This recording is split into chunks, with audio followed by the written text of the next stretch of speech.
Buenos días, gracias a todos por estar aquí. Vamos a comenzar con el seminario.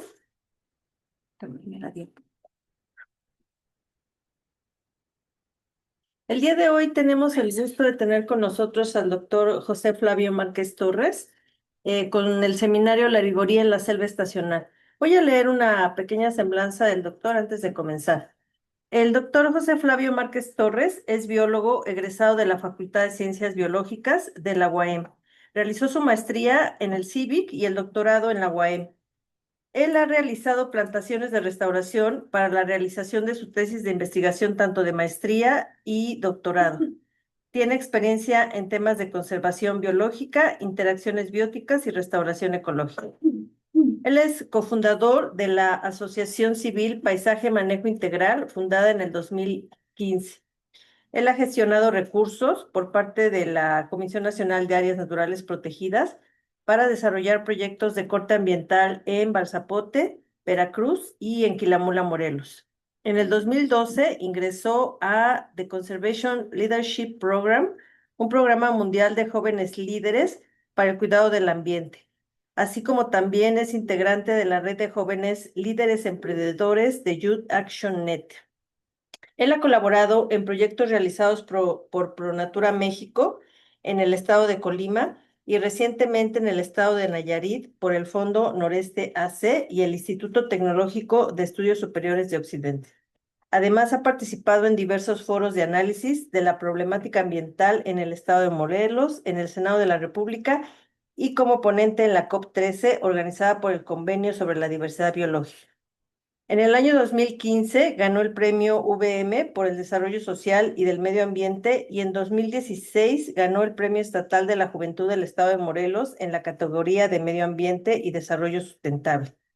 Actualmente es investigador postdoctoral en el Centro de Investigación en Biodiversidad y Conservación, realizando investigaciones en el campo de la ecología de la restauración y colabora en el proyecto Cosmos, aprovechamiento sostenible de los recursos naturales en la Reserva de la Biosfera Sierra de Huautla.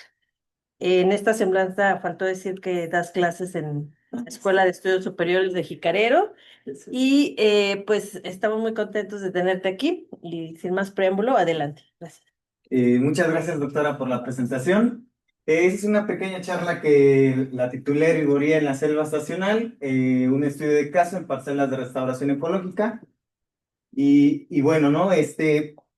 Para comenzar un poco, sabemos que los ecosistemas, o más bien para el buen funcionamiento de los ecosistemas, pues necesitamos de interacciones, ¿no? Interacciones entre plantas, entre herbívoros, carnívoros, depredadores, decomponedores, bacterias fijadoras de nitrógeno, un poquito algo así se ve en la red, pero no solamente se ve muy sencilla, ¿no? A lo mejor esta es la típica red que vemos en los libros, pero esto en un ecosistema se ve algo así, ¿no?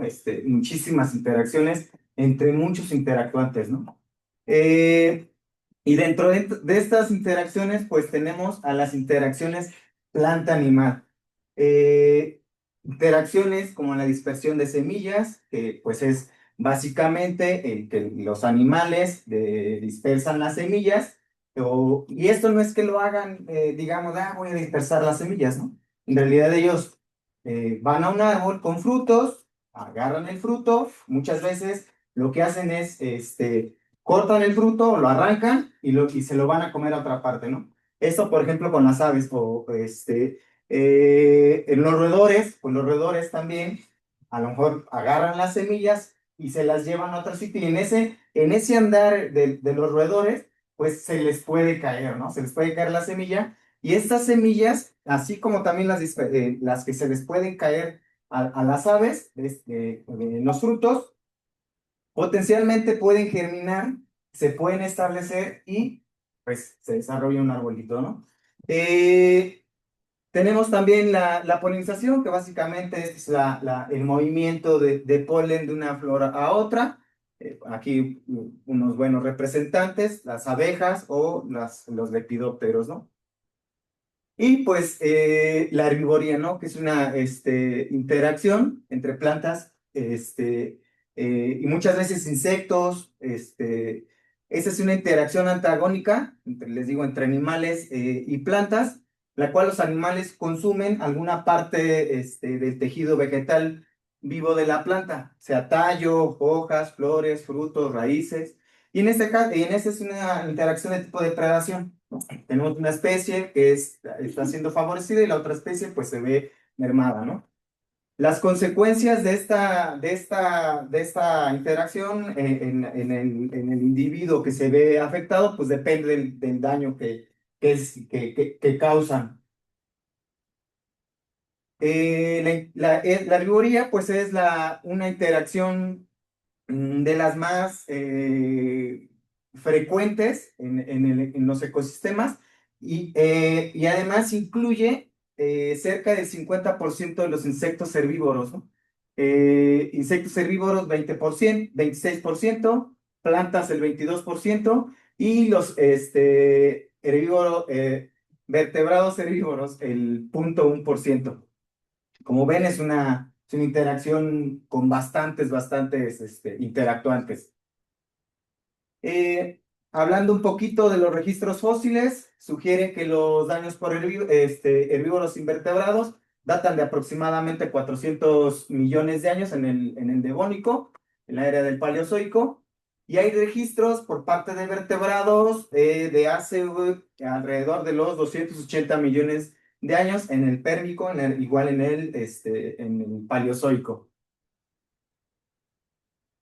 Algunas evidencias indican que los insectos como lepidópteros, coleópteros, dípteros y menópteros se diversificaron eh, después de que lo hicieran las angiospermas. Otra evidencia sugiere lo contrario, que primero se diversificaron los insectos y después las angiospermas. Eso fue en la Revolución Cretácica Terrestre, alrededor de los 125 millones de años. Bueno, otras fechas de la Revolución Cretácica Terrestre, no es como una sola fecha, algunos la ponen dentro de los 130 a los 90 millones de años. Y en cuanto a los insectos, pues algo que les permitió diversificarse, pues fue el desarrollo de las alas y la metamorfosis completa. Además, pues de otras características en ellos.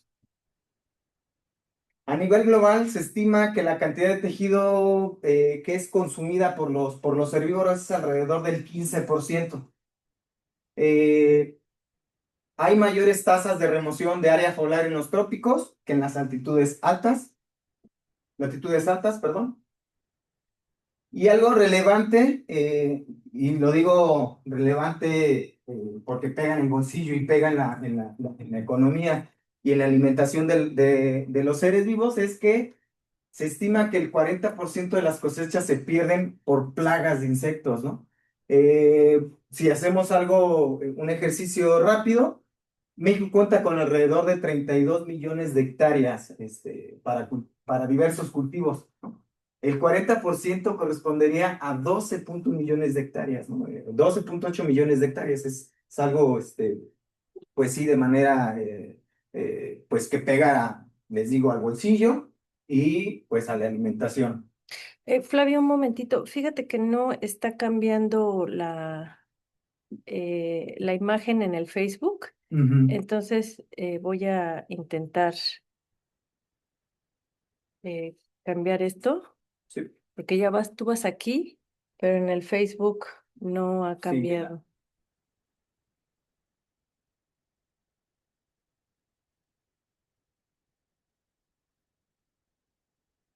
Y no se ve como pantalla completa.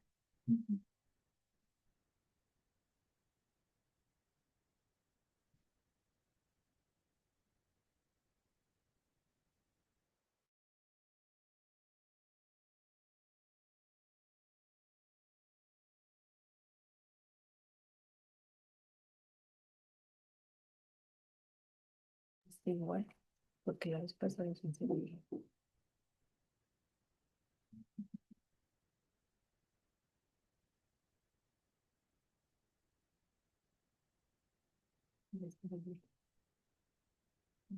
Sí, sí.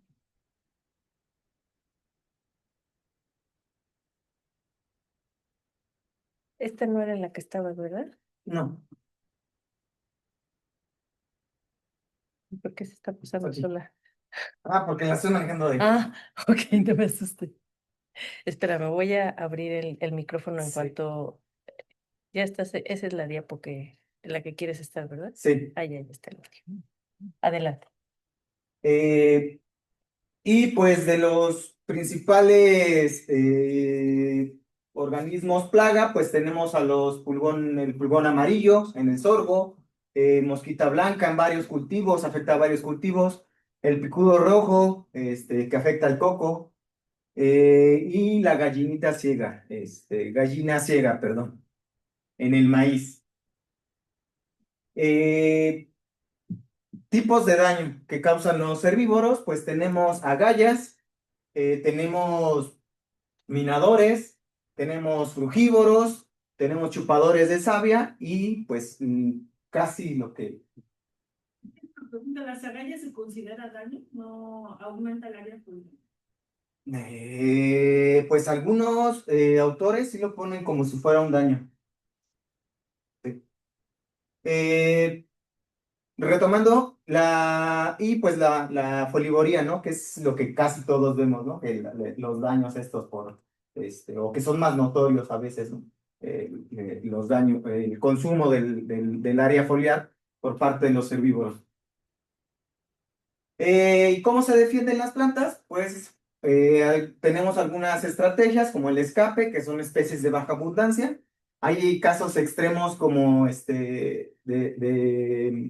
de la especie Yerquinia nervosa, que tiene una fenología invertida, es decir, que la producción de hojas la tiene cuando es temporada de secas. Y en realidad, pues en la temporada de secas no hay una explosión de insectos herbívoros como lo hay en la temporada de lluvias.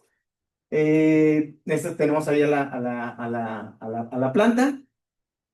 Defensa, ahí tenemos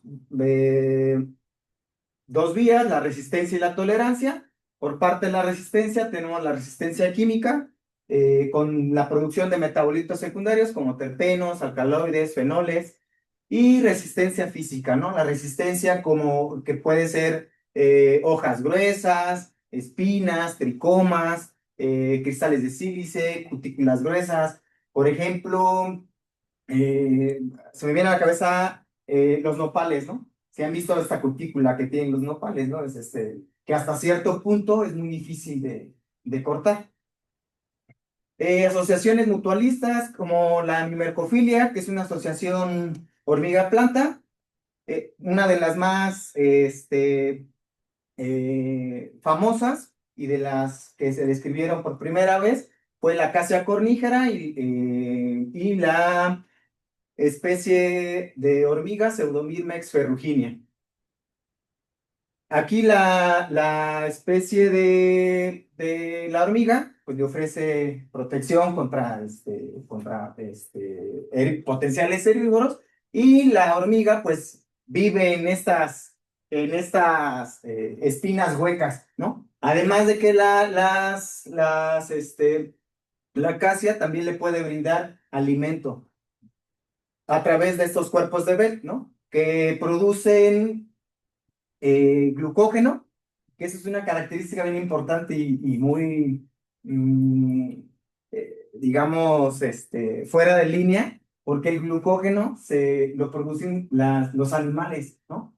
El glucógeno es una polisacárido que donde el cuerpo necesita glucosa, el glucógeno es una molécula que que tiene una alta energía, pues, ¿no? Y que se puede asimilar rápido, ¿no? En este caso, pues los cuerpos de Bell producen el glucógeno. Otra especie que se ha reportado una asociación mimercófila, pues es con la cecropia, ¿no? La cecropia obtusifolia en estos tallos huecos.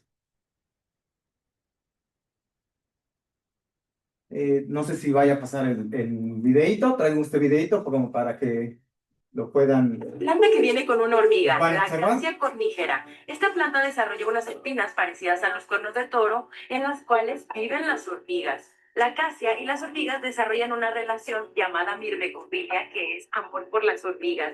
Es decir, que las hormigas ayudan a la planta y la planta ayuda a las hormigas. La función de las hormigas es proteger a la planta de cualquier depredador y la planta provee alimento a las hormigas por medio de sus hojas. Además de un lugar en donde vivir, como las espinas, que al principio están llenas de una proteína que se va comiendo la hormiga para después dejar la espina hueca y poder vivir en la planta. Ahora sabes más sobre la acacia cornígera. ¿Conocías su relación con las hormigas? Qué bonita esa relación, ¿no? Donde la planta le brinda alimento y la acacia y la hormiga, le brinda protección. Y bueno, y también otra estrategia de defensa, pues es la tolerancia, ¿no? Que es básicamente compensar los daños recibidos por los herbívoros. En este caso, pues tenemos en el eje de las X los daños por herbívoros y en el eje de las Y la adecuación. Se dice que una planta es tolerante cuando pues la adecuación se ve mermada, ¿no? Cuando una planta es tolerante, quiere decir que pues los daños por herbívoros no le afectan en su adecuación. Llamemos adecuación a la producción de semillas, al crecimiento, a la producción de frutos. Y hay otro efecto que puede ser la sobrecompensación. En este caso, los daños por herbívoros promueven que la adecuación sea mayor, ¿no? Que en comparación con plantas que a lo mejor no tuvieron daño o que el daño fue menor. Y ahí la adecuación puede ser mayor, a lo mejor la producción de semillas, les digo, la producción de frutos, el crecimiento, la producción de flores. Y en la selva seca, pues tenemos casos reportados de sobrecompensación con la especie Ipomea pauciflora, que tiene altos daños por herbívoros en comparación con otras especies de la selva baja, selva estacional. Y pues aquí tenemos a los especialistas y culpables, ¿no?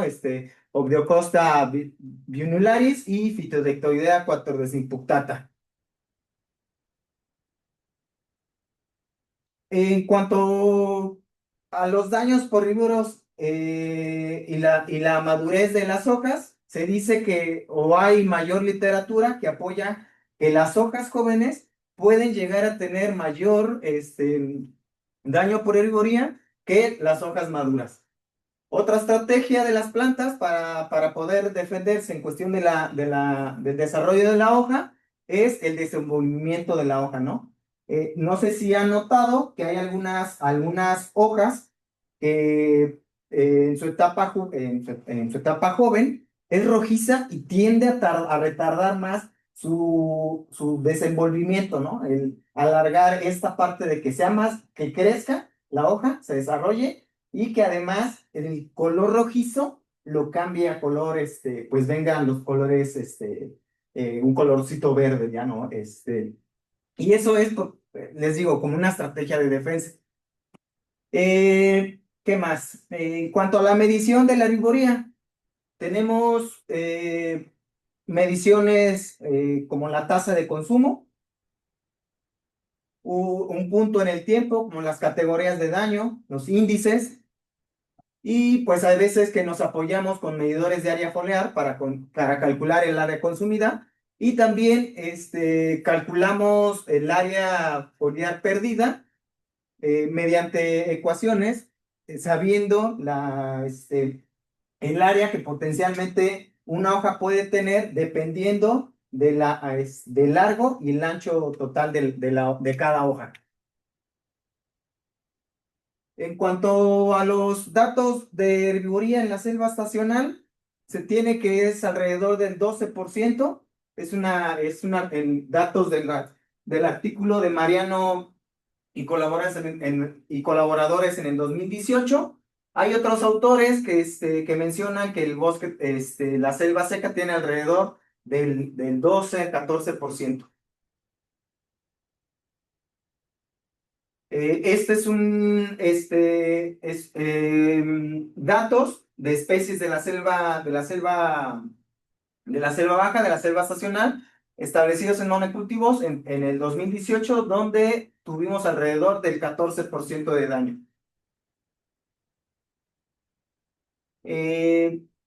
Algo también que midió cuando evidenciaron la fenología invertida de esta especie, es que también midieron la eriboría en otras especies de la selva de Chamela, teniendo un porcentaje de daño alrededor del 7%, 6,98%.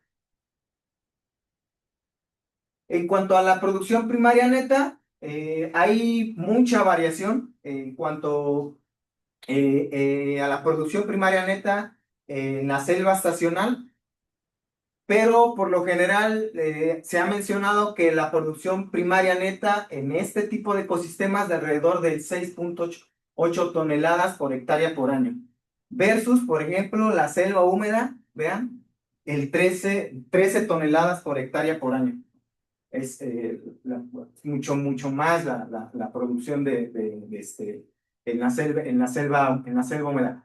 Además, mucha variación la variación está dada, también puede ser porque puede ser selvas que están en regeneración. Ahí la producción primaria neta suele ser mucho mayor que en los bosques maduros, ¿no? En las selvas maduras. En las selvas maduras la producción llega a ser a veces hasta en cierto tipo negativa, y si no, la producción es baja en comparación de bosques secundarios. Eh, Les voy a presentar un estudio de caso en Quilamula. El objetivo general fue analizar los efectos que tienen daño por herbívoros en dos componentes de adecuación en cuanto a crecimiento y supervivencia en plantas establecidas en plantaciones de restauración ecológica en la selva estacional del estado de Morelos. Los objetivos particulares fueron evaluar en 3 especies sucesionales tempranas y 3 especies sucesionales tardías el nivel de daño foliar, el efecto de daño foliar en los herbívoros en la supervivencia, el efecto del daño por herbívoros en el crecimiento, la calidad nutricional de las hojas, ¿no? Porque muchas veces los daños están influenciados por estos nutrientes que tienen las hojas, que ofrecen las hojas. Y bueno, el estudio se desarrolló en Quilamula. Quilamula está dentro de la reserva de la biosfera Sierra de Huautla, al sur del estado de Morelos. La vegetación propia de una selva estacional. La altitud es alrededor de 1070 metros sobre el nivel del mar. El clima es cálido subhúmedo, es el más seco de los subhúmedos, con lluvias en verano y presencia de canícula. La temperatura media de los últimos 15 años es de alrededor del 25,001 grados. La precipitación es de 971,4 milímetros. Esta precipitación se presenta de mayo a noviembre. Y pues aquí dos fotografías, ¿no? Del contraste de la selva seca, de la selva estacional. Esta es una fotografía en la temporada de secas, y esta es una fotografía de la temporada en la temporada de lluvias. Vean qué bonito contraste. En Quilamula se establecieron estas unidades experimentales en 2 terrenos. En cada terreno se establecieron 3. Cada unidad experimental está compuesta de 8 parcelas, donde en 4 de ellas se establecieron plantas. Cada parcelita de la unidad experimental tenía medidas de 10,5 por 9 metros. Allí se plantaron 30 individuos de 6 especies, de 6 especies arbóreas, las cuales fueron Acacia coulteri, Leucaena esculenta, Spondias mombi, Crescentia lata, Eritrina americana, Lysiloma divaricata, ¿no?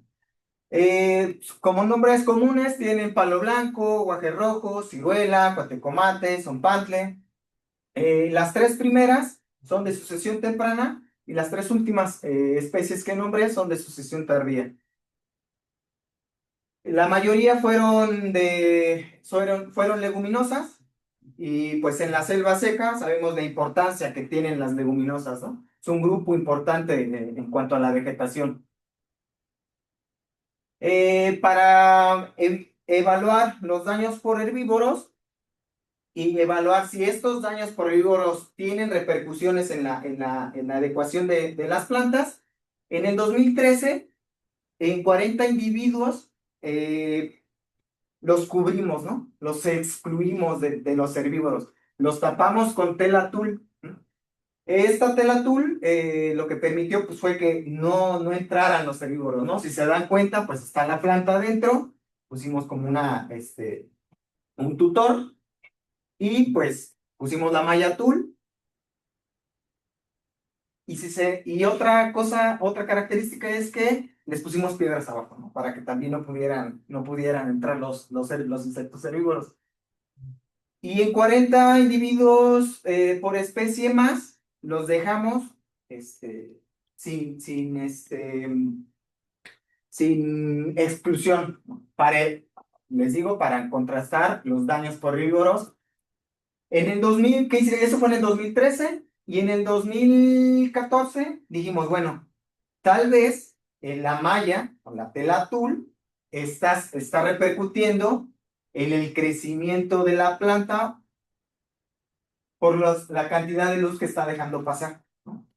Y pusimos otro tratamiento más. Ahí pusimos el tratamiento de exclusión, el tratamiento testigo, sin malla, y el tratamiento toldo. Este tratamiento toldo lo que nos permitiera que tenía la sombra hecha por la malla tul, pero dejaba el paso libre de los insectos. Y bueno, para medir la vigoría, la medimos de forma discreta, con el índice propuesto por Dirso y Domínguez en el 95, que propone 6 categorías de daño.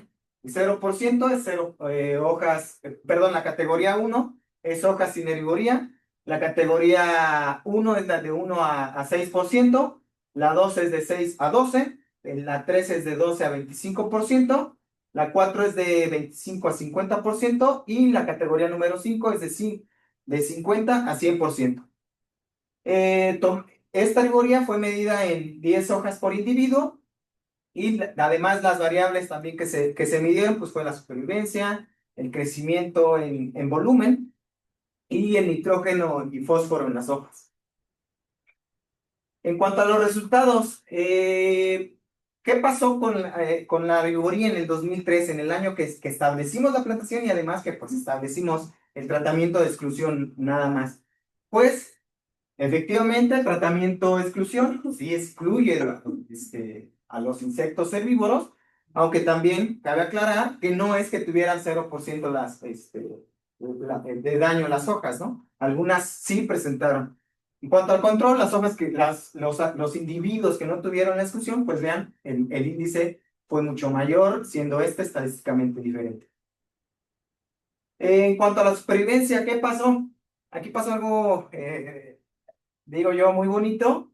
En el año que se estableció, les digo, 2013, al final de la temporada de lluvias, la exclusión, por ahí del día 120, la exclusión se veía que sí, tenía un efecto positivo, ¿no?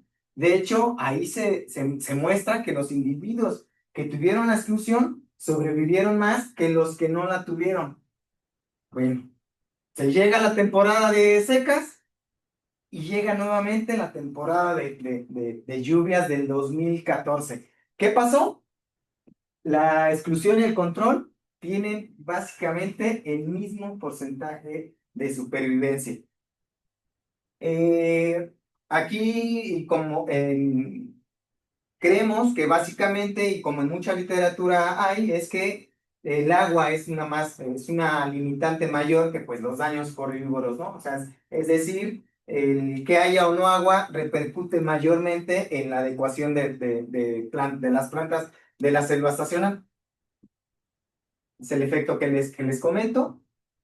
¿Qué pasó cuando dividimos entre tempranas y tardías? Pues en algunas especies sí, el tratamiento exclusión, perdón, mejoraba un poco la sobrevivencia al final de la temporada de lluvias del 2003. Pero estas diferencias se esfumaban al siguiente año, ¿no? Al inicio de la temporada de lluvias del 2014. Aquí algo se ve todavía más contrastante. Veamos especies eritrina americana, que es las líneas continuas y punteadas de color verde, donde se ve que al inicio de la temporada, perdón, al final de la temporada de secas, de lluvias, la supervivencia fue mucho mayor en los individuos con exclusión, pero al inicio de la temporada de lluvias del 2014, esta diferencia se fue. Vean, prácticamente las dos líneas, tanto la punteada como la continua, están donde mismo. Y de hecho, Eritrina americana fue la especie que le fue muy mal. O sea, veamos alrededor eh, ni del 15% de supervivencia. Recuerdo que teníamos, creo que no más de 10 individuos en todo el experimento. ¿Qué pasó en cuanto al crecimiento? Las plantas, aquí el crecimiento de las plantas con exclusión y sin exclusión, pues fue el mismo estadísticamente, no hubo diferencias. En cuanto al crecimiento, especie por tratamiento, nuevamente no hubo diferencias significativas. Individuos con exclusión y control crecieron estadísticamente igual. En cuanto a al tratamiento en cuanto a la herbivoría, perdón, en los tres tratamientos, pues vemos, ¿no? Que el tratamiento toldo y control efectivamente tienen mayor herbivoría que el tratamiento exclusión. En cuanto a la herbivoría por especie, pues vemos que Acacia cuteri fue la especie que tuvo mayores daños por herbívoros y Spondias mombi el menor. En cuanto a la interacción especies por tratamiento, nuevamente no tuvimos diferencias. Y en el crecimiento, en la interacción especie por tratamiento, igual, ¿no? El crecimiento de los individuos de las diferentes especies fue estadísticamente similar en los tres tratamientos: exclusión, control y toldo. En cuanto a los daños por herbívoros influenciados por la calidad nutricional de las hojas, observamos que las hojas que tenían mayor cantidad de nitrógeno tenían mayores daños por herbívoros, ¿no? Y se sabe que el nitrógeno es un nutriente esencial o principal para el desarrollo de algunos larvas de lepidópteros o coleópteros. Eso fue en cuanto al nitrógeno. En cuanto al fósforo, no, en realidad ahí no hubo una correlación o una correlación que hubiera.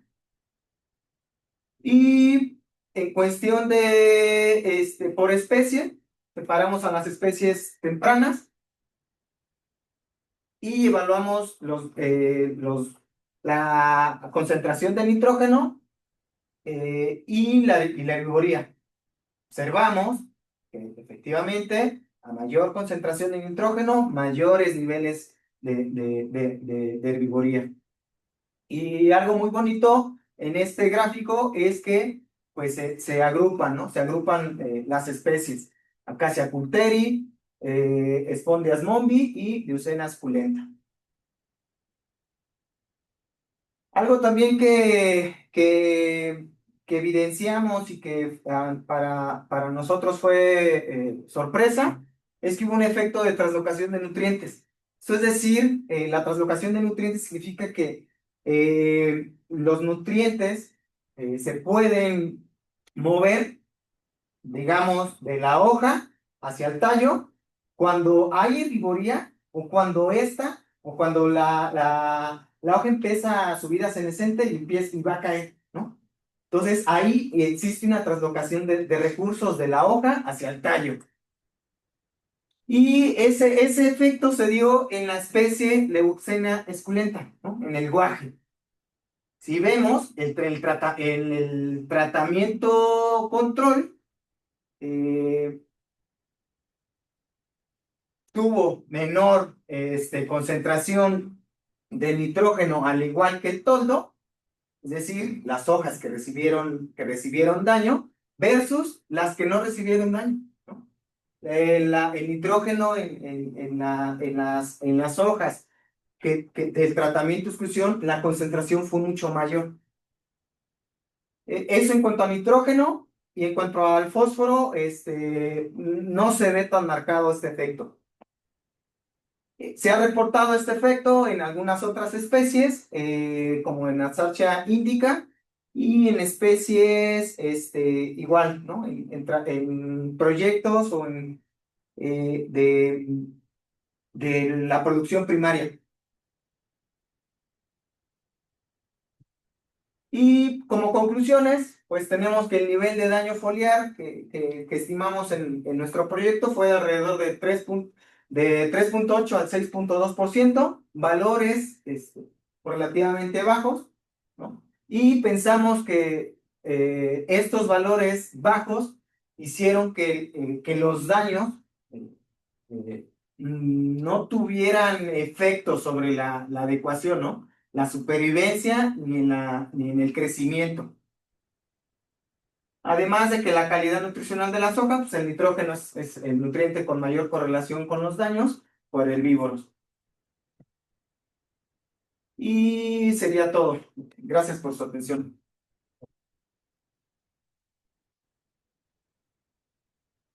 ¿Preguntas? ¿Comentarios?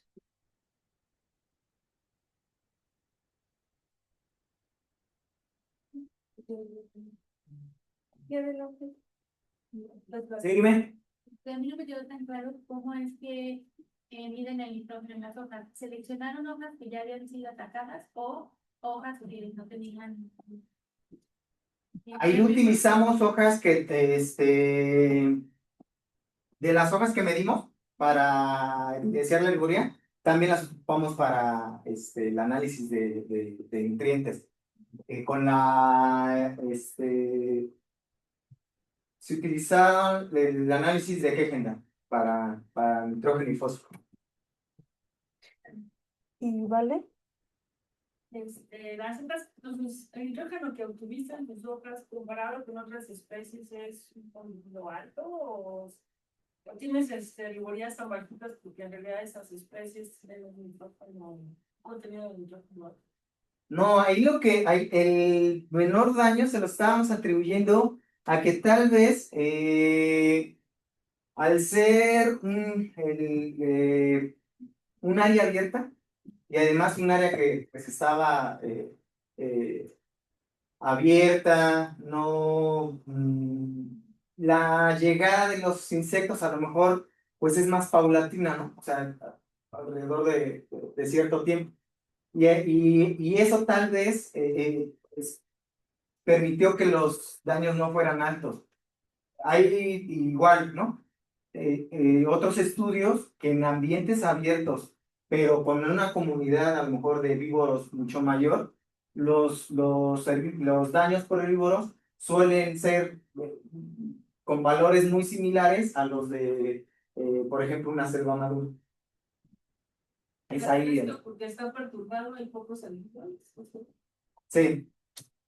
De tus especies, una las usas para las plantaciones de banco de proteínas, las que son reconocidas porque son muy listas. Sí, de hecho, Leucena esculenta, ¿no? Leucena esculenta es una especie que se utiliza para el forraje de animales.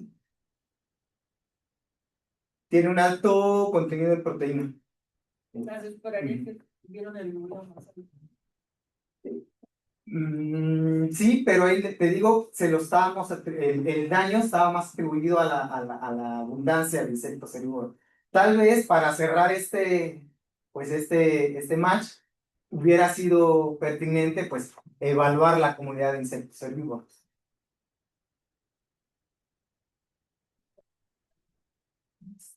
O compararlo con la selva conservada, También, para que de en veras. ¿Y dónde hay más el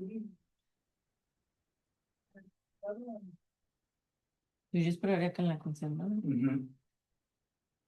Sí, además respondiendo esta teoría de que pues donde hay mayores diversidad, hay también mayor número de interactuantes que pueden, a lo mejor en este caso de víboros, que pueden causar más daño. ¿Y sabes si estas especies se defienden de alguna manera? Yo hice mi tesis de licenciatura como de biología, y lo que encontramos es que las especies que se comen muchísimo, como primaria rural, pues no se defienden, porque al fin pescado es mejor, ¿no? Y especies que son perennes o semiperennes se defienden mucho, ¿no? Porque estas en paso muy caras, muy favoritamente.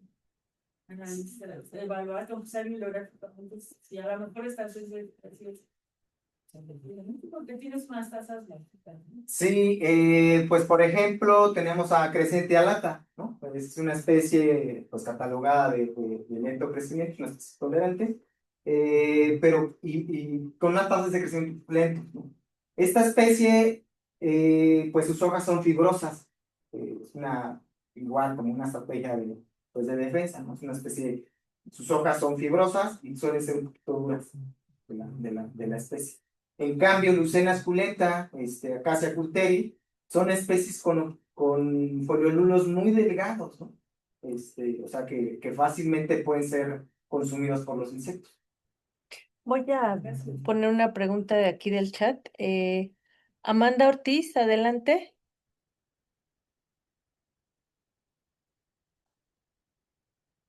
Voy. Hola Flavio. Sí, Hola. no escuché completo un momento de tu explicación por falta de señal. ¿Me podrías explicar un poquito? Dijiste mayor adaptabilidad equivale a, por citar un ejemplo, mayor producción. ¿Podría ser? ¿Sí Eh, entendí bien? Ah, ¿qué- entonces, ¿Cuáles fueron las variables que utilizaste para medir adecuación? ¿Cuál era? Pues la adecuación fue en supervivencia y el crecimiento, ¿no? El crecimiento en volumen. En tu estudio, pero antes en esa gráfica que decía compensación, tolerancia. Puede ser la producción de semillas, la producción de frutos, el mismo crecimiento como tal, ¿no? Hay especies que les digo que rápido, ¿no? Y algo que vemos, los ficus. ¿Sí le han visto los ficus cuando los podan? En realidad los podan y seguidita la producción de hojas se dispara, ¿no? Tanto que pues, al poco tiempo otra vez necesita la poda, ¿no? Esa es la compensación, o en dado caso, pues, eh, eh, sucesos de sobrecompensación. Sí, Amanda. Ok. Sí, gracias. Ok, ¿alguien más aquí o en el chat? A mí me quedó duda lo de la translocación. Ujú. Eso,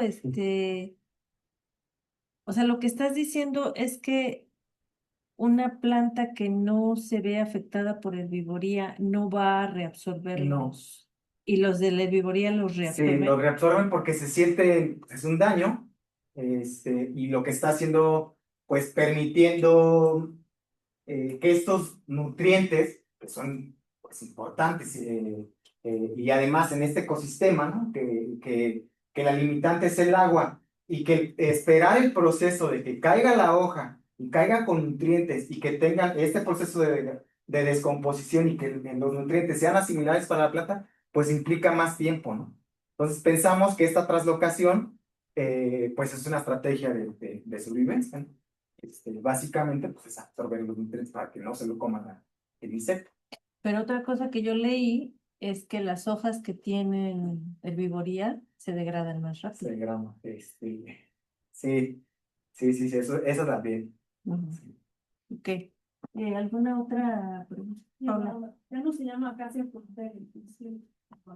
Ya le cambiaron Ya le- todo el nombre.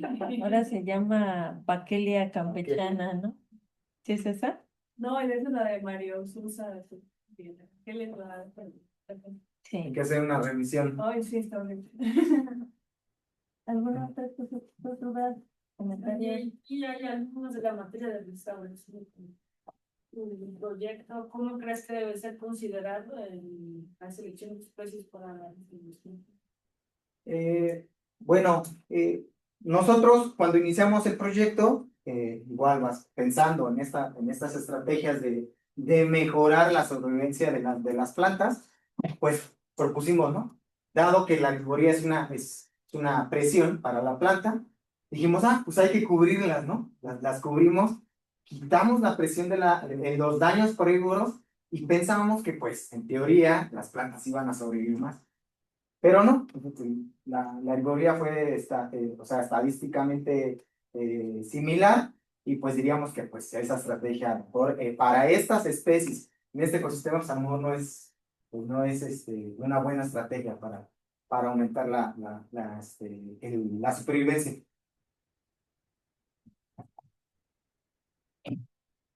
¿Alguna otra ¿Cómo cosa? seleccionaste las especies que les mediste las hojas? O sea, ¿cuál fue que viste que las Al azar. al azar? Sí, bueno, para también tener un poquito, pues, de que fuera de manera indiscriminada, lo hicimos al azar, ¿no? De hecho, en una tabla, recuerdo que en una tabla de Excel, pusimos números al azar y esos fueron los individuos que seleccionamos para el análisis de evaluar los daños por herbívoros. No recuerdo si en tu lista está hipomea. ¿Está hipomea? No, Porque justo dijiste, pensé que ibas a no, estar- mencioné el de hipomea, el ejemplo de... Ajá, eso, que era y sí está hipomea en la selva baja, ¿no? Sí. Pensé que era como de las hojas que más tenían herbivoría, los menos especies que tenían menos herbivoría y que habían hecho ese estudio así, pero No, de hecho, es hasta en el limón. De hecho, fue en limón. No sembramos hipomea Ah, porque es sucesional temprana y se establece sola. ah, Entonces, y además, como tiene especialista, Sí, tiene una herbivoría particular, ¿no? sí, estamos hablando de una herbivoría de, ¿qué? 26%, o sea, ya es una herbivoría alta. Hay especies que sí tienen todavía daños por herbívoros más altos, ¿no?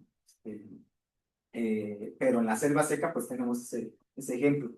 Oye, Flavia, ¿te acuerdas qué porcentaje de herbivoría tuvieron tus plantas en la licenciatura, en la selva húmeda? En la selva húmeda, híjole, Porque me acuerdo que no hubo diferencias entre los tratamientos. Ahí no tampoco me dice selva conservada. no ¿verdad? recuerdo, pero creo que el Un 16%. poco más alto. Sí. Sí, en selva húmeda es más, el nivel de daño suele ser mayor. Oye, ¿alguna otra pregunta? Los que van a hacer restauración ya saben qué van a hacer. Como yo tengo una duda, Sí. en este caso, utilizaste eritrina americana. Sí, Entonces yo tengo una duda de que utilizaste especies o semillas pues, para el estudio y también cómo influyó esto en la...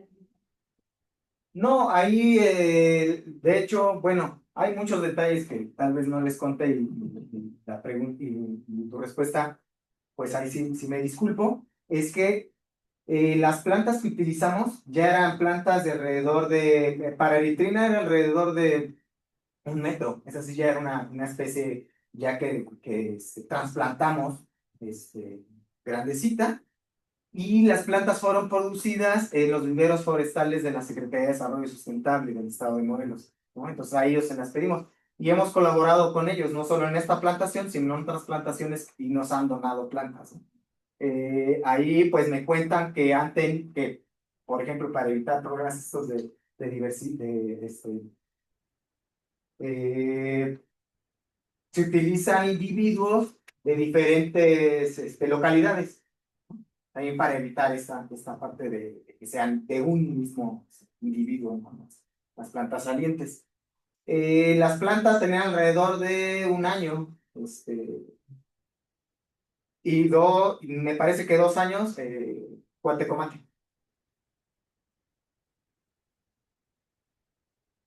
Y además otra en cuestión de las características de las plantas, la mayoría de plantas era alrededor de 60 centímetros, 60, 50 centímetros. De hecho hay individuos, por ejemplo, de ciruela, de espondias, que fueron como, bueno, yo le llamaba zombies, ¿no? Porque en realidad ya estaba muerta y a la siguiente temporada estaba, ¿no? Estaba viva, pero estaba viva con otra así, de 10 15 centímetros.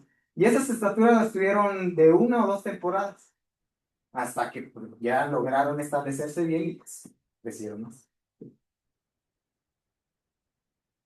Hay algo que faltó que no sé si me diste. Hay algunas plantas que tienen más de una cohorte de hojas por temporada. Si no, eso no lo medí. Pero lo observaste, viste algo, o sea, que dijeras, fulanita tenía más de una cohorte y de De hecho, repente ya, Lucena esculenta esa tipo tiene, muchas.